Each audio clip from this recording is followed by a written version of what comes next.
How many meetings have you been in over your careers, or maybe you're just getting started and you will see this, but this colleague takes on the role of devil's advocate? You know the type. Someone brings in a fresh idea or a solution that could improve how the team operates. But before the idea even has a chance to breathe, the devil's advocate jumps in, poking holes, finding flaws, and draining all the energy out of the room.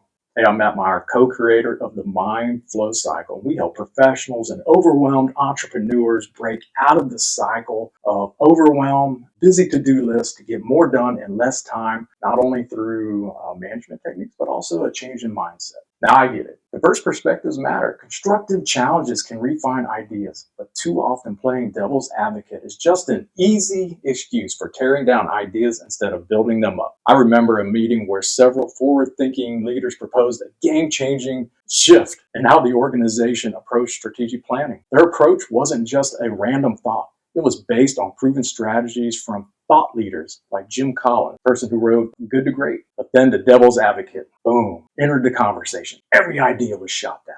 Every angle, there was no improvement, only resistance, and the energy, oh my God, the energy was gone in that meeting. So the devil advocate thinking, I guess he was thinking he was helping, but the result was a 90-minute meeting, no impact, no action items, simply a waste of time. And people left there, man, with their energy gone. And then, you know what happened on the next day? This same person who had rejected the group's ideas went privately to the senior management and pitched his own version of the solution. What was the impact of that? 2 high potential young leaders left the organization, discouraged and disillusioned. And now, when I think about that, what a loss to the organization. And I'm all for healthy debate, don't get me wrong, and creative friction. But there's a fine line between challenging ideas to improve them and undermining ideas to maintain control.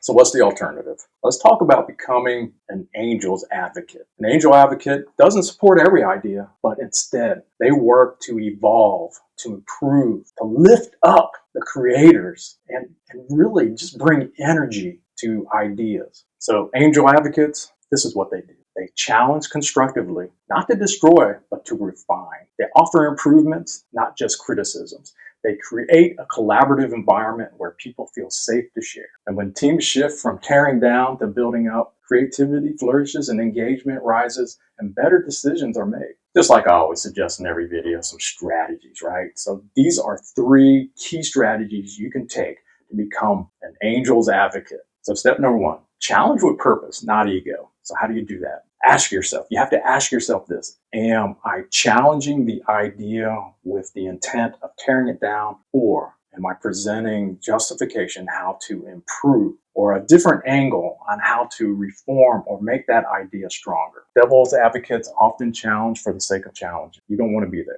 Instead, they want to sound smart, poke holes, and establish dominance. Angel advocates, on the other hand, challenge with purpose. They often ask thoughtful questions like, how can we make this even stronger? What potential obstacles do we need to address? And what would success look like if we refine this approach? They focus on solutions, not just problems. Step number 2, elevate ideas instead of killing momentum. Think about meetings where great ideas were presented, but they didn't gain any traction. And the cause, again, focus on the devil's advocate. Someone probably just let the air out of the room and really killed that idea without building it up. What I've found is innovation thrives when ideas are nurtured and developed as opposed to shot down immediately without any recourse. So instead of immediately saying that won't work, try, this is interesting.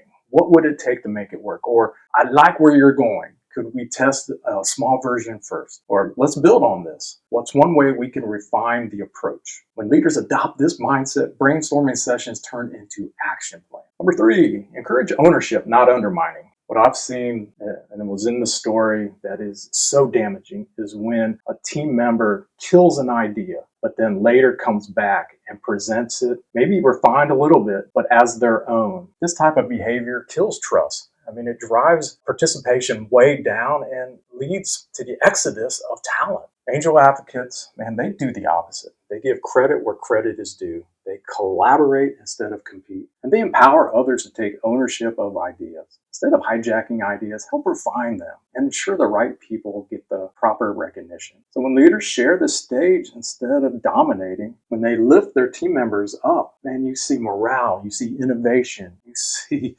loyalty just increase through the roof. So toxic team environments don't just kill trust or destroy productivity and innovation. And we've said this several times, they can drive, and I've seen this happen, they can drive top talent away. If your meetings feel stagnant, frustrating, or filled with energy draining criticism, I mean, it's really time to change that approach. You've got to create a culture where ideas can thrive and challenge with purpose, not ego, and build momentum instead of killing it. So if you're ready to transform your mindset or take productivity to the next level, do book a time, book a free consultation with me, and let's talk through it. I think we can help. And as always, hit that notification bell, subscribe, and stay tuned for more episodes on leadership, time management, mindset, everything you need to get your life-work balance back into balance. So we'll see you next time. Take care.